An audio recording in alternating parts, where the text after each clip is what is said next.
Guten Morgen, willkommen. Gemeinsam lesen wir die Bibel, auch heute Morgen wieder. So schön, wir haben einen coolen Text wieder ausgesucht. Wir gehen in Josua. Josua. Ich hoffe, du hast deinen Kaffee ready, dein Notizheft, deine Bibel. Wir lesen wieder, aber lass uns zuerst noch beten. Komm, machen wir. Danke Gott, dass dein Wort kraftvoll ist. Danke dürfen wir nicht nur einfach lesen und uns Gedanken machen, sondern dass du jetzt wirkst durch deinen Heiligen Geist. Und du darfst uns verändern, du darfst uns prägen durch das, was wir lesen. Amen. Amen.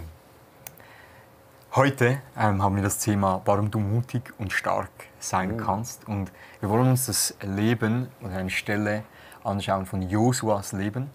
Josua war der Nachfolger von Mose. Und wir lesen gerade mal im 1. Josua, Kapitel 1, Vers 1 bis 9. Nachdem Mose, der Diener des Herrn, gestorben war, sprach der Herr mit Josua. Dieser war ein Mitarbeiter von Mose und ein Sohn Nuns. Mein Diener Mose ist jetzt tot. Geh nun zusammen mit meinem Volk über den Jordan in das Land, das ich den Israeliten gebe. Ich sage dir zu, was ich schon Mose versprochen habe. Wohin ihr auch geht, werdet ihr Land betreten, das ich euch geschenkt habe. Von der Wüste im Süden bis zu den Bergen des Libanon im Norden, das ganze Land der Hethiter bis zum Euphrat im Osten und zum Mittelmeer im Westen, das soll euer Gebiet sein. Solange du lebst, wird sich niemand gegen dich behaupten können. Denn ich will bei dir sein, wie ich bei Mose war. Ich werde dich nie verlassen und dich nicht aufgeben. Sei stark und mutig, denn du sollst mein Volk zu dem Land verhelfen, das ich seinen Vorfahren versprochen habe. Sei stark und mutig, gehorche gewissenhaft den Gesetzen, die dir mein Diener Mose gab. Weiche nicht von ihnen ab, damit du Erfolg hast, wohin du auch gehst. Die Worte des Gesetzes sollen immer in deinem Mund sein. Denke Tag und Nacht über das Gesetz nach, damit du allem, was darin geschrieben steht, Folge leisten kannst, denn nur dann wirst du erfolgreich sein. Ich sage dir, sei stark und mutig, hab keine Angst und verzweifle nicht, denn ich, der Herr, dein Gott, bin bei dir, wohin du auch gehst. Josua 1, 1 bis 9. Krasse Geschichte, krasse Worte. Ja. Vielleicht für die, die noch nicht so bewandert sind, wer Josua ist. Josua war der Nachfolger, wir haben es gelesen von Mose. Und wir haben hier eine krasse Geschichte, weil Mose, wir kennen die Geschichte, wie Mose das Volk von Israel befreit aus Ägypten. Wie er das Wunder mit dem Roten Meer, die Meerteilung, und sie kommen da durch und sie kommen in die Wildnis und der Pharao wird besiegt, diese Wunder und Zeichen, die Gott tut in Ägypten, und er befreit dieses Volk aus der Sklaverei. Er gibt ihnen die Gesetze am Berg Sinai unter Mose, und das Volk Israel ist einfach widerspenstig und rebellisch. Und sie murren und immer wieder gegen Gott. Und das führt zur Konsequenz, dass Gott dieser Generation sagt, weil ihr immer wieder nicht mehr glaubt, dass ich euch in das versprochene Land bringen will, und weil ihr zweifelt, dass ich das tun kann, werdet ihr alle das nicht sehen. Inklusive Mose. Inklusive Mose. Das ist krass, ja. Außer Josua. Josua, genau, Josua ist eine Generation, die nachher kommt. Ist er nicht in Ägypten geboren? Was denkst du? Kann sein. Weiß man das?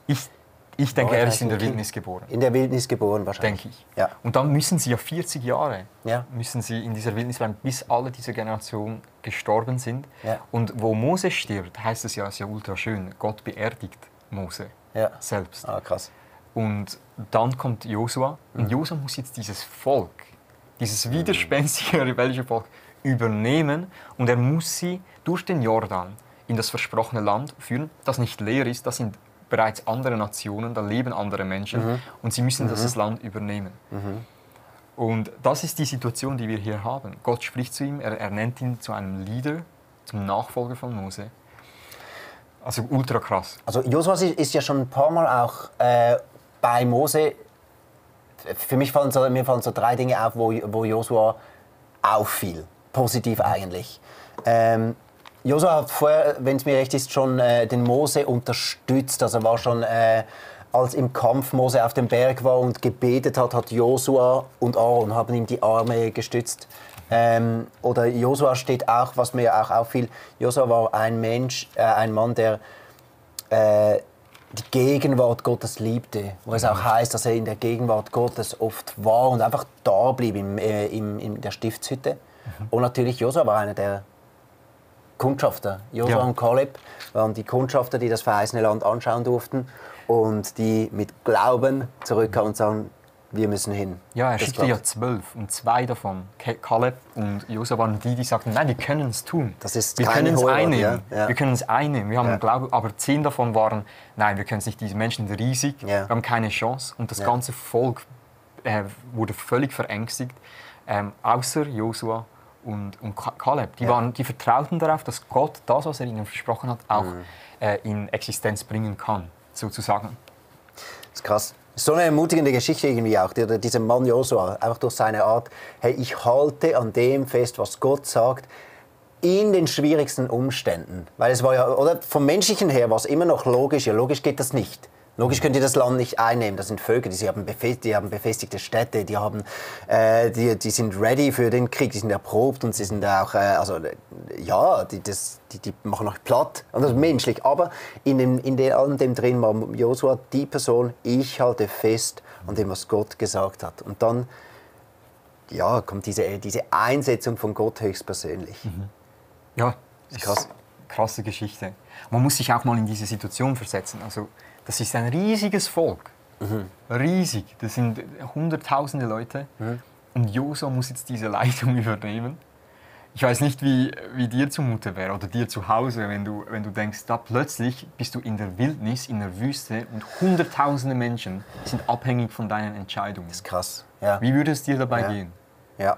Und eben mit einer nicht einfachen Geschichte und mit einem richtig nicht einfachen Plan. Und einem richtig nicht einfachen Volk. So. Ja. Also es ist ziemlich krass. Und es verwundert mich auch nicht, dass Gott 3-mal sagt er zu Josua, sei mutig und stark. Sei mutig und stark. Sei mutig und stark. Und wenn er das 3-mal sagen muss, heißt ja wahrscheinlich, dass Josua nicht mutig und stark war in diesem Moment. Ja. Sondern er brauchte die Ermutigung von Gott, der sagte, sei mutig und stark, hab keine Angst und verzweifle nicht. Warum? Ich finde es doch cool, weil diese 3 Mal, beim ersten Mal sagt er, sei mutig und stark, denn ich brauche dich. Oder denn ich habe eine Mission mit dir, das ist Vers 6.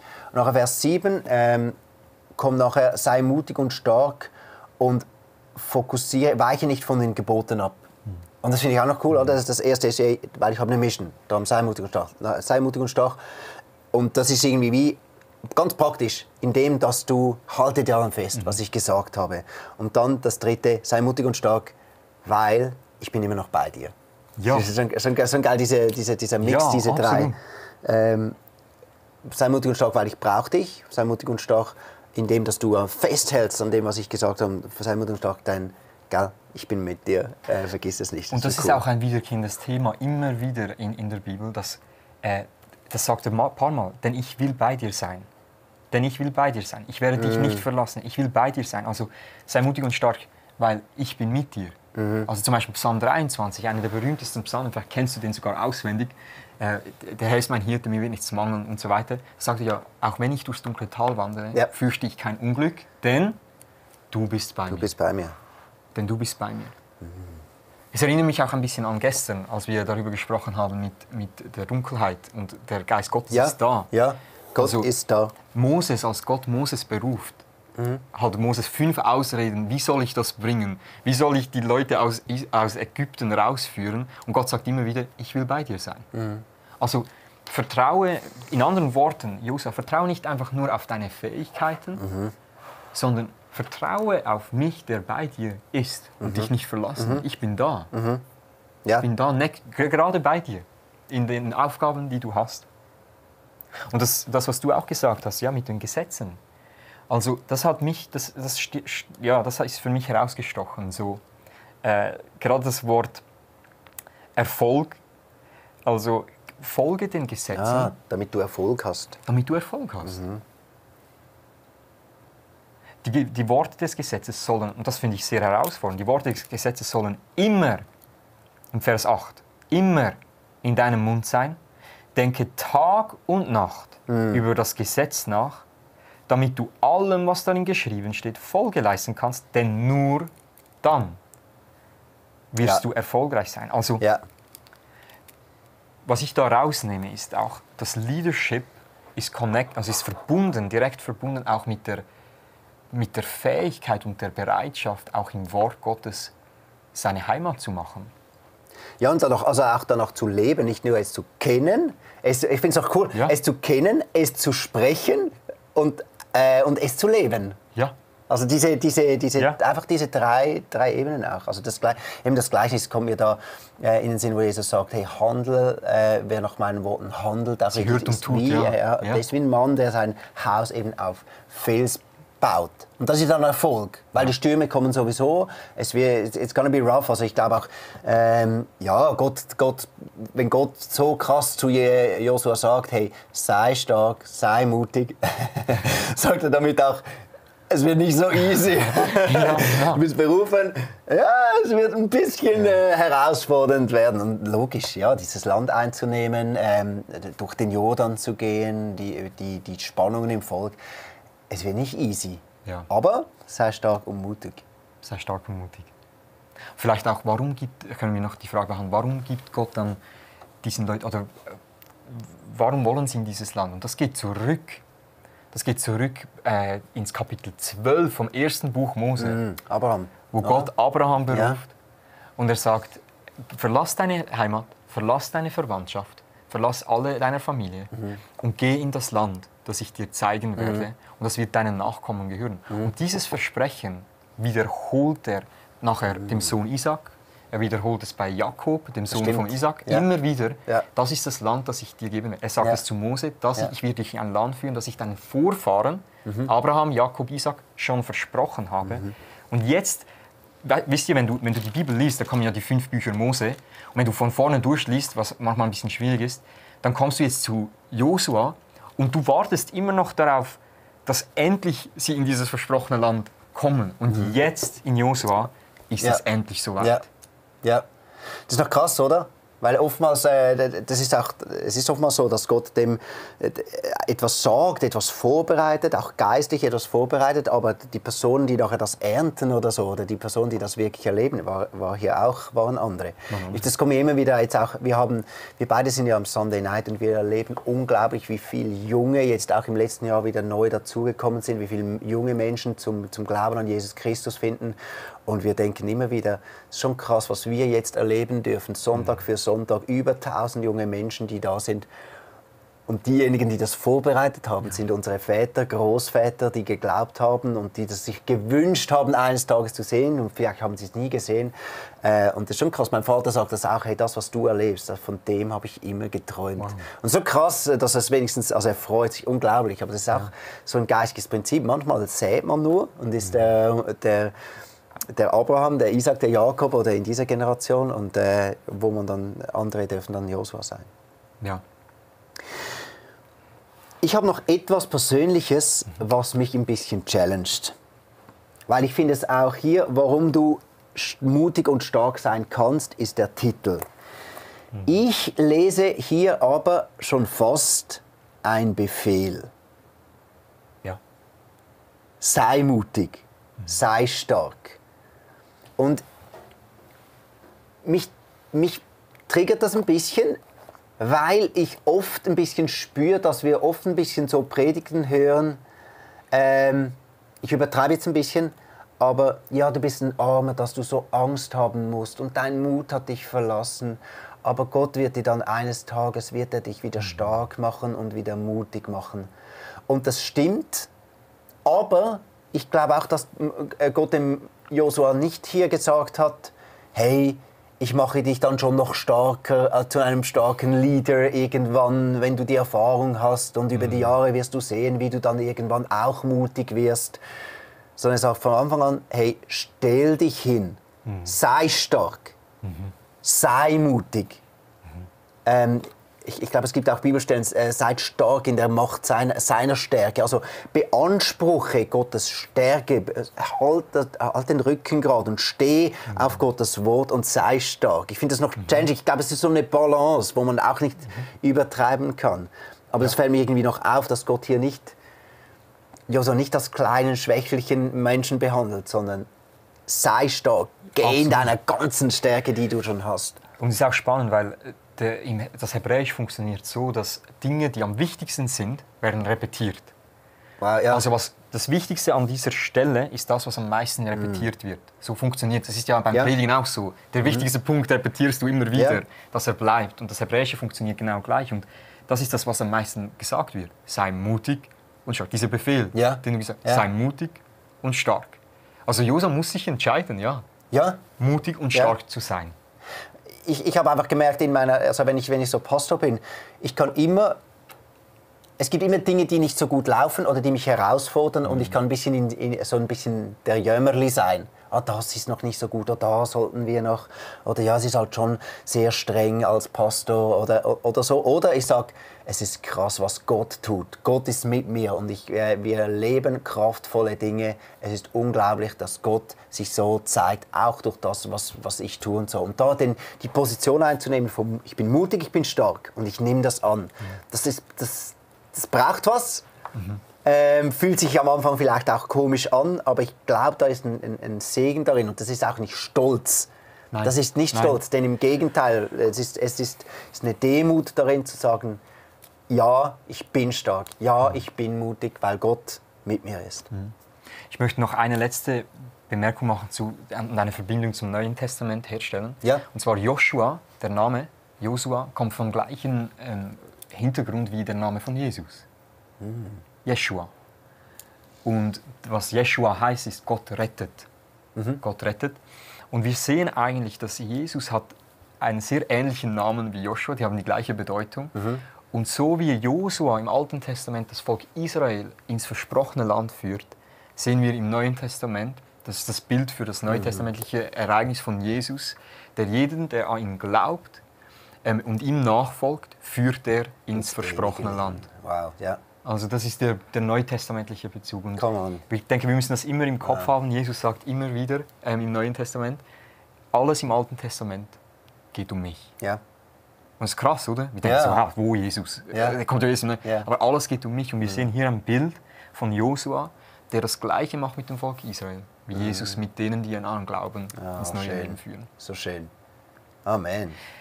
Ein Action Step. Ein Action Step. Für heute. Ich hätte einen. Soll ich mal anfangen? Ja, fang mal an. Was mir hilft, immer wenn ich hier hinkomme, hier gerade ins ICF, oder wenn ich auf den Zug gehe, hat es ein großes Gebäude, gerade neben dem Bahnhof. Und auf diesem Gebäude hat es ein Metallgerüst, das aussieht wie eine Krone. Ja, das ist cool. Ja. Ich sehe das immer. Und was mir hilft, ist, jedes Mal, wenn ich diese Krone sehe, kommt mir in den Sinn, ich bin erstens nicht der König meines Lebens, sondern Jesus ist und er ist bei mir. Es ist eine bildliche Erinnerung, dass Gott bei mir ist. Ja. Und dass eigentlich, wenn man es verbindet mit heute, dass darum kann ich mutig und stark sein. Und so verbinde ich es. Jedes Mal, wenn ich da hingehe, sehe ich diese Krone und es erinnert mich daran, dass ich mutig und stark sein soll und dass er mit mir ist. Und ich denke, was ich dir ans Herz legen würde, schaff dir eine bildliche Erinnerung. Vielleicht ist es ein Post-it am Spiegel. Vielleicht ist es etwas, das du immer wieder begegnest. Vielleicht ist es jedes Mal, wenn du ein rotes Auto siehst.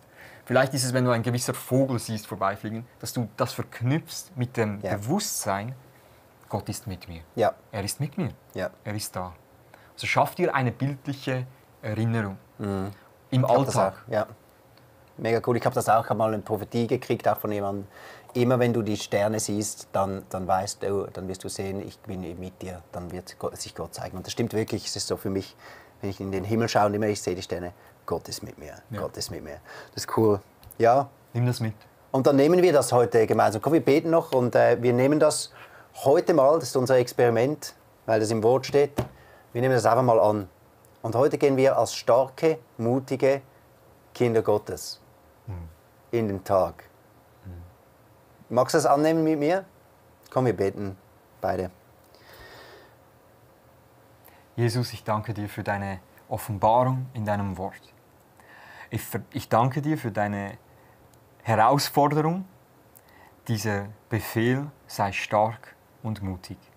Und ich nehme heute Morgen diesen Befehl an. Ich richte mich auf, ich schaue den Herausforderungen des Tages in die Augen und ich bin mir bewusst, dass du mit mir bist. Dass ich mutig und stark sein kann und dass ich befähigt bin, in alle Herausforderungen dieses Lebens, dieses Tages, meiner Arbeit, meiner Schule, meiner Familie, dass ich denen begegnen kann mit erhobenem Haupt.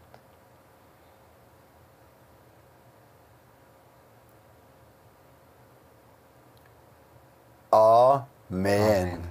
That's it. Amen. So krass. Das nehme ich. Das nehme ich. Das nehmen wir. Stark und mutig. Das sind wir. Morgen geht es weiter mit einem Psalm. Wir wünschen dir jetzt einen wunderschönen Dienstag und wir sehen uns morgen um 7 Uhr. Yes. God bless you.